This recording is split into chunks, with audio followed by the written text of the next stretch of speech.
Hershey. Hi, Hershey. Ayan. Maganda ng lights. Ayan. So, we're here at the Buusan Park, located near SM Seaside, Cebu, South Road Properties.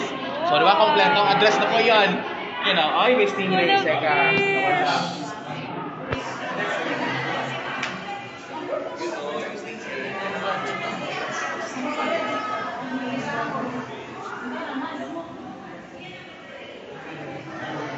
Actually, in reality, luoy na mga fishes dire. Kaya syempre, nakabutang lang sila dire sa glass. Mas maayo jud nga naani sila sa wild, diba?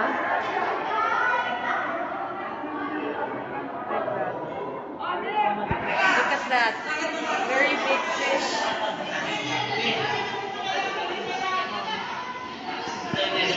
Mas okay kung na sila sa wild kay nga no, ang ilahang mga tawagan ni abilities, no, para mag-survive is magamit.